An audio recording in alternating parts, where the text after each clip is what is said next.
All right, so let's begin our virtual office hour today.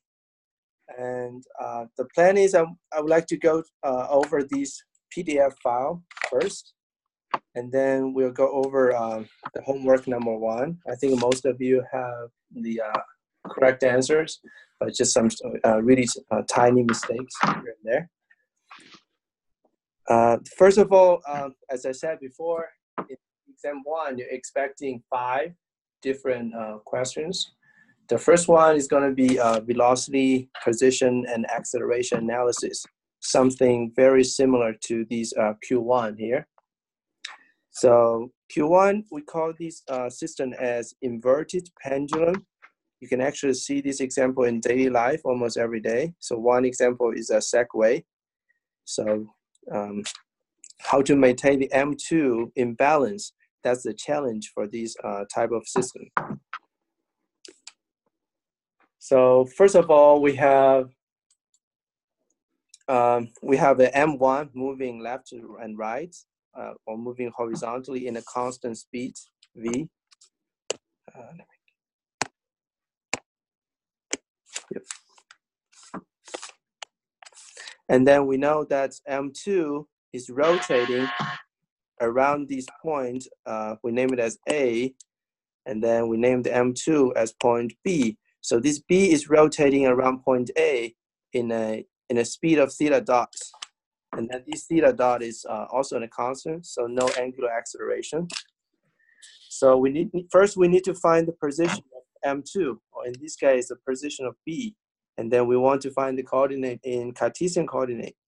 So if it is in Cartesian coordinate, what we need to do is we need to find the projection of these points on both axis and y-axis. So it's really easy to find your y-axis projection. So this length is the total length of the AB, which is L, times sine theta. So that's your y coordinate for B point. So the x coordinate for the B point is a little bit more complicated because it actually have 2 parts. The first part is this small section. Yep, correct. So that should be R plus L cosine theta. All right, so position is usually really easy to get. And that's for part 1. So for part 2, we can also use a complex number to describe these position. For a complex number, as I said, a complex number is also equivalent to a vector. So in this case, yep. So in order to find proper facade. What is that? Yeah, he does. Who does? Then. Dang does. But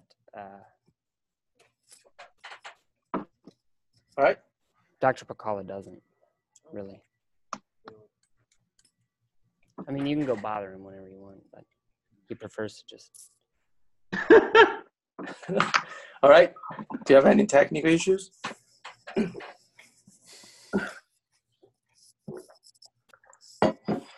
All right, I'm gonna move on.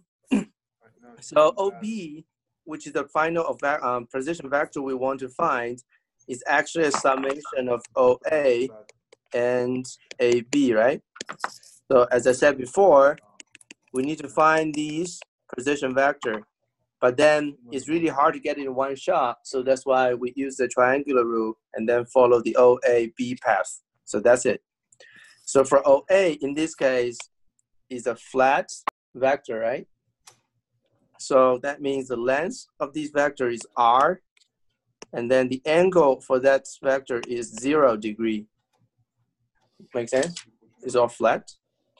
So for the AB vector, the length is L, the orientation is theta. So that's why you have your AB. So in part 2, we need to find the x component and y component. So that means your x-axis is actually the real part of this complex number. So let's express this out. Your R, EJ, 0. EJ 0 is just constant 1. So it just becomes a real number. Plus L cosine theta plus J sine theta L. I ordered it on Amazon. I bet you. Yeah. I used to buy them all the time when I was Yeah. in Dallas. All right, cool.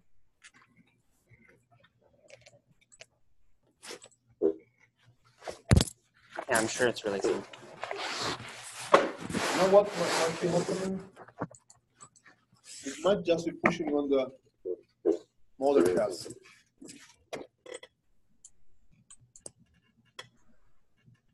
Or friction. All right, so I'm gonna move on. Oh.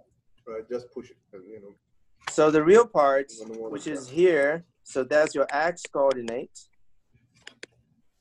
And then the imaginary part How do we here relieve that? is a y coordinate. Do we leave that? Yeah. All right. So if you compare these methods with the result we got in the first step, it should be identical. All right. So let's move on to number 3. So velocity of M2 or velocity of B point. So when we talk about velocity, we usually need to pick a reference point. So in this case, what if it's relative I go this way. to O? If it's relative to O, then we directly calculate the velocity This way does. using This DOB way doesn't. This way does. dt. Not always, but right now it did, for example. Yeah. You see? Yeah. This way doesn't. This Yeah. way does drag it. Yeah. Hi, Rico. Can So you you hear think me? it's in the motor then? No idea. How would that happen? The motor got dropped. Because this is still the original motor. No, but if I push it this way, why wouldn't it drag Let me the see. motor Let me see how to do it. Turn it this way. Well, one way. Because there's Man. drag from the motor or Oh. the gearbox. Oh, Because there's I enough see what you're saying. friction There's inside more of here friction- that more it friction doesn't this way. move. All right. Sorry about that. Finally, I figured out a way to unmute him. Great. All right. So let's repeat this. So in order to calculate the velocity for point B, so the first thing you need to do is find the reference point. So in the exam, I'm actually gonna give you the reference point. Here, I forgot to do so. So let's first pick the reference point as the origin O. So as I said before, so the reference point is going to be the starting point of your vector. And then the point you want to calculate velocity is the ending point for the vector. So that's why we use OB to calculate your velocity. So there are 2 ways you can calculate velocity. You can either use the position you get from part 1 to calculate it. So I'm going to show you how to do it. First of all, we have X and Y component. So you can first do time derivative for the X component.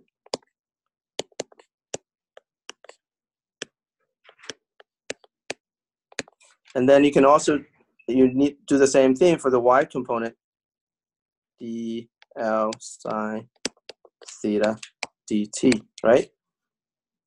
So dr dt, as we defined before, that's just a linear velocity v. So you can remove it you can replace it by v. And then dl cosine theta, you can replace it by minus L sine theta. And then dl sine theta dt is just L cosine theta dot. Sorry, forgot theta dot. All right. So if you calculate your velocity from the Cartesian coordinate, that's the way you do it. You just calculate time derivative first for the X component and then for the Y component. So let's see, what if you want to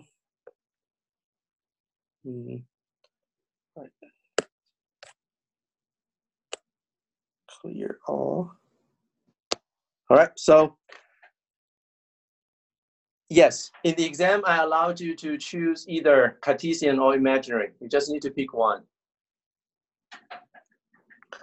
All right, so what if we decided to use the complex number? So again, let's recall your OB. Well, I shouldn't say polar is always better. Polar is good for rotation. If you have a link rotating around one joint, so polar is better. But then if you have, like, for example, prismatic joint or slider that moving left and right, So perhaps Cartesian is sometimes is better. So it's all depends.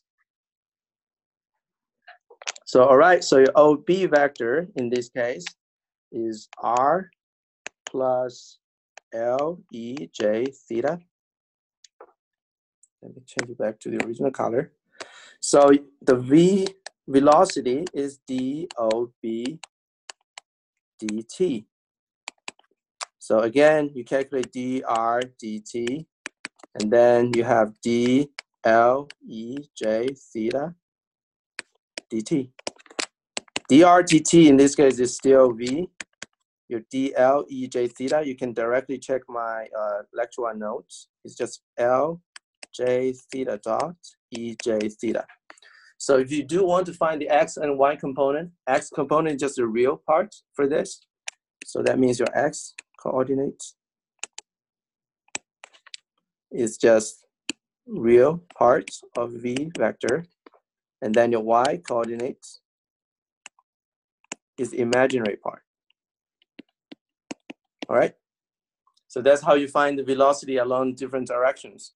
So that's how we calculate velocity if we choose the origin as the reference. So my question is, what is the velocity of B relative to A?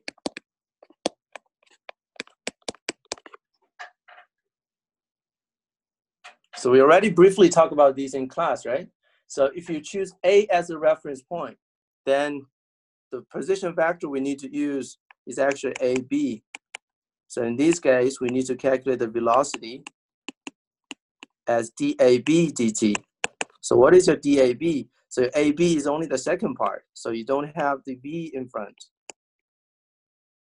Yes, it's just the, I shouldn't say only the complex part, because I think you should say only the second part, because the second part have both complex and real, have both the imaginary and real part in it. So just the second portion. So that's it. Yes, complex means real and imaginary, correct. Exactly, yes. Imaginary means corresponds to y-axis. Real part corresponds to x-axis. But then complex might have both. All right, so that's how you calculate velocity B relative to point A. So part 4, I think part 4 is, we need to find the acceleration of B.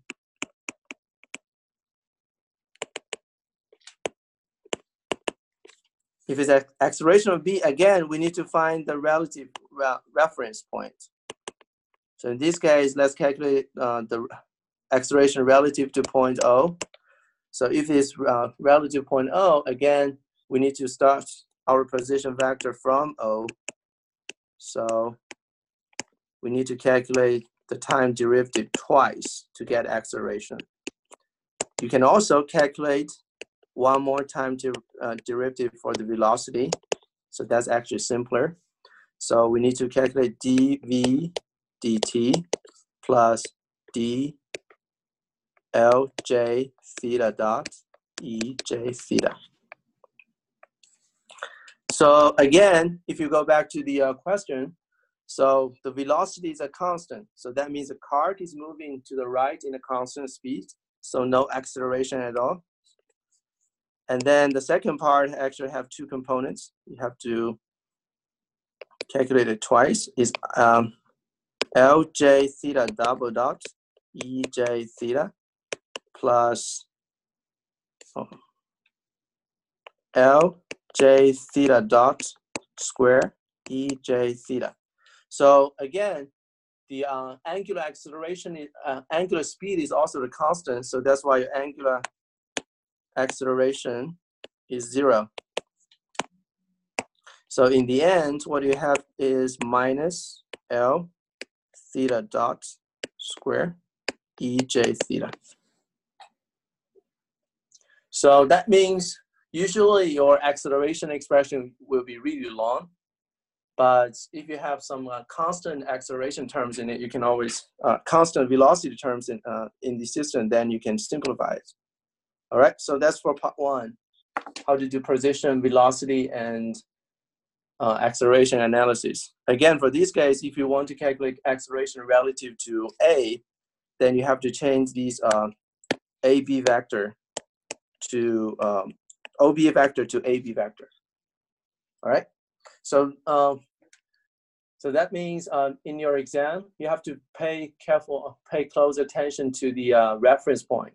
So don't just don't always treat the origin as reference. Sometimes I might change the reference point. All right, any questions for Q1? Oh, all right, so let's move on. The Q2 is actually, let me see. I think that's the question you might be afraid of, because it's about MATLAB coding. So when you have two nonlinear equations, and then you want to use Newton-Raphson method to solve this nonlinear equation, as we said, the iteration is x naught equals to x naught minus j invert x naught. And then you have your f x naught. So we first need to understand what does each term mean. So your x naught, we call it your initial guess. So all the x naught on the right-hand side, that's your initial guess. But then the x naught on your right-hand side, that's your new guess. Unless you're really lucky, you might be able to get the final solution in one shot. But usually, your initial guess will be away from the final solution. So that's why you have to repeat this iteration again and again until your x naught becomes your final solution. Okay, so that means we need to find your f. We also need to find the j. So again, in class, we define our Jacobian function as partial f1, partial x1, partial f1, partial x2, partial f2, partial x1, partial f2, partial x2. So you just copy and paste the equation from a lecture 2 notes. And then the next challenge is, what is f1 and what is x1?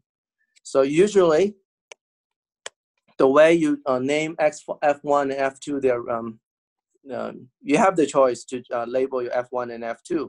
You can label the first equation as f1, the second one as f2. But the x1 and x2 depends on how you define your unknown vector. So in this case, your x is theta 3 and d. Then this is your x1, this is your x2. Okay, so once you find your f's and x, you just replace the f and x in this Jacobian expression. So f1 is this very lengthy expression. We have to calculate the derivative of this function with respect to x1 first, which is theta 3. So let's find all the theta 3s in the first equation. So we only find our theta 3 here. So that's why eventually the first partial derivative is just partial r3 cosine theta 3 partial theta 3. Because the other two terms has no theta 3 in it, it just becomes 0. We can treat it as a constant. All right? Yep. So you already got the solution. So it's minus r3 sine theta 3. All right. So we repeat these. We repeat these procedure for other entities. So we need to calculate a partial f1 x2. So the same equation, but we need to find your d in it. So that term has d. So that's why is partial minus d with respect to d. So that's why it's minus 1. And then we're trying to find this entity is the second equation and theta 3. So the second equation do have theta 3 in it. So it becomes partial r3 sine theta 3 partial theta 3. So just r3 cosine theta 3. Okay. So the last one, the f2 have no d in it. So that's why here is 0. 0. So that's how you find the Jacobian matrix. That's the solution for the part 1. So in order to update your initial guess, to find the guess in the second iteration, you need to plug in your theta 3 and d from the initial guess back into the Jacobian. And then your F matrix is actually F1 x naught, F2 x naught. So this big F means you have to organize or arrange these F's, these small F's in a column-wise, okay? So these x naught in this case, your x naught will be your initial guess is 0.51. And then you also have all these constants. You just plug these back into these expression, and then you can update your x1. All right. So it might be difficult to calculate the inversion by hand. So that's why if you see such a question in your exam, you can stay in this step. You don't have to calculate it out. You just give me the equation saying, okay, this is the expression, and then that is the x naught, and then I'm okay with it. If you do have MATLAB, you can calculate these out. You can find your x1.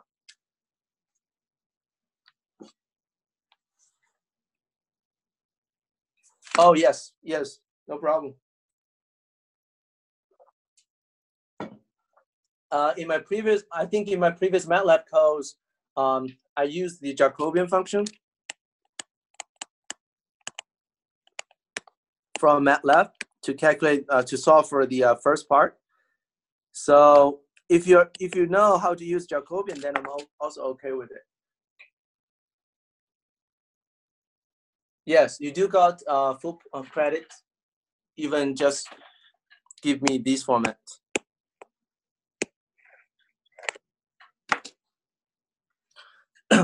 All right.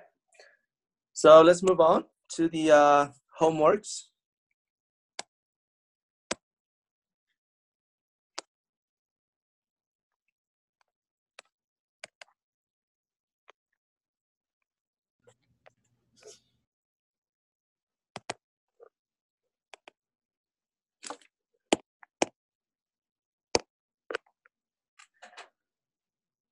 All right, so that's homework 1. I think the average score for homework 1 is actually pretty good. And then you have no problem finding the mobility for the first 2. I think the problem is the figure 3 and figure 4, especially the fork joint. So one thing I need to clarify is if you look at the fork joint here, is actually welded to this long link. So that means these pin and the long fork, they are welded together. They're actually the same rigid body. Okay. So that's why you only count them as counted as one link. So for example, in order to find the mobility, you always need to find JH, JL, and total L. So the L is the total number of links. So in this case, you have the ground link, the slider, the fork, and then the pin together with the big link. That's number 4. You have this 5, 6, 7, 8, another slider. So this ground is the same ground, so you don't have to calculate it twice. So that's 9 links in total. And then the second thing is you need to find all the lower pairs. That includes revolute joints and also prismatic joints. So in this case, you have 1 slider, you have 1 joint, and then this is not a lower pair because that's a higher pair. And you have 1 joint there, 1 joint there, E, F, G, and H. So H is this joint, and then you need to count another one for the I, for the slider. So A to the I, how many you got? Let's see. So you got 9 lower pairs, and then there is only 1 higher pair in this case, which is these pin joint. That's 1. Okay, once you have these, then you can easily calculate your mobility. I think a lot, actually some of you made mistakes by just calculating the, some of you actually find all these numbers correct, but cannot get the M numbers correct. So just pay more attention to your calculation. So 2 times JL minus 1 times JH. So in this case, your M equals to 5. So you got a lot of degrees of freedom there.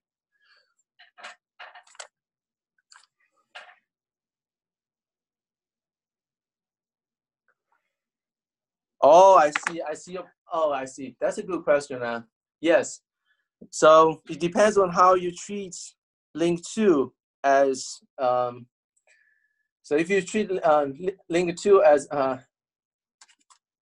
so as a ground, then yes, then it's the same as ground. If you treat link 2 as a slider, then my solution is correct. I think, so I think that might create some like confusion in your solution. So no worries, I talk with the grader and then help him recheck your solutions. If you do treat the slider as a ground, then we'll give you points back, okay? Yeah, personally, I didn't notice that when I assigned the question, yes. So that's when, let me use a different color. So this solution is correct when you consider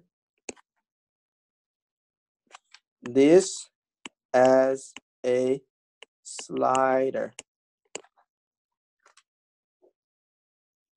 Yes, the fork ping is a half joint, correct. So you remember the lecture 3 notes, I believe. So when you have a ping sliding inside of a slot, so that's considered as a half joint because that ping is able to move left and right at the same time, is able to rotate in the plate. So it still has 2 degrees of freedom. So that's why it's called lower pairs. Oh, sorry, higher pairs. Exactly. So the contacting surface, if you have no slipping, then it's a lower pair. If you do have slipping, then it's a half joint.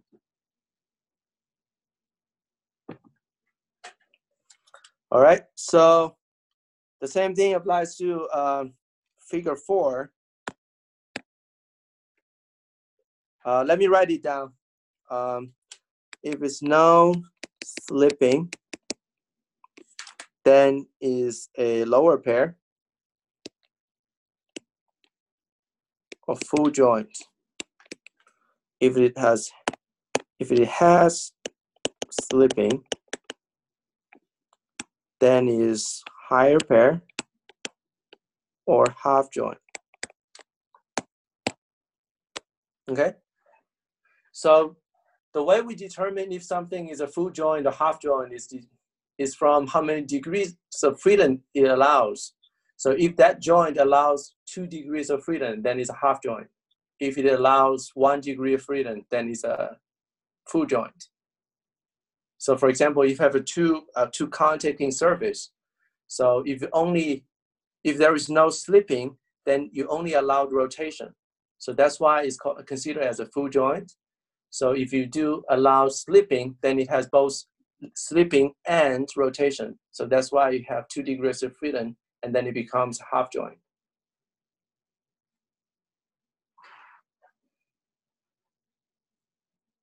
All right, so that's for Q1. So I'm gonna double check the figure 3 because some of you might consider these part as a slider, or some of you might consider it as a ground. So I need to double check that. All right, so oops. The last part is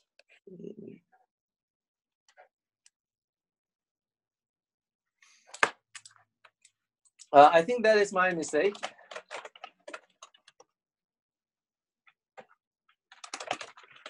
I should use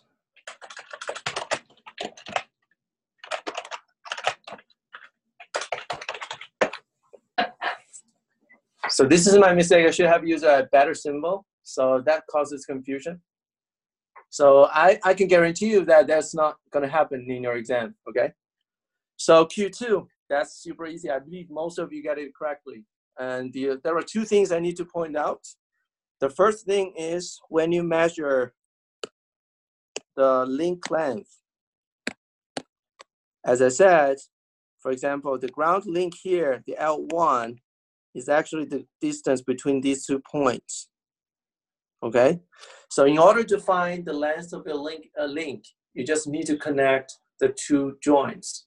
So that's the way you find your length. The second thing is a lot of you stops at comparing these 2 values. For example, you will give me this value, but then you never give me a conclusion. So that's not the Grashof condition. So after you compare these, you need to tell me if it's class 1, class 2, or class 3. So that's why you might lose points there. So if you only compare but didn't give me a conclusion, so I believe I only give you half points. All right. So up to these points, I think everything should be relatively easy. So don't panic. So I think you will all be fine in your exam 1. So any questions?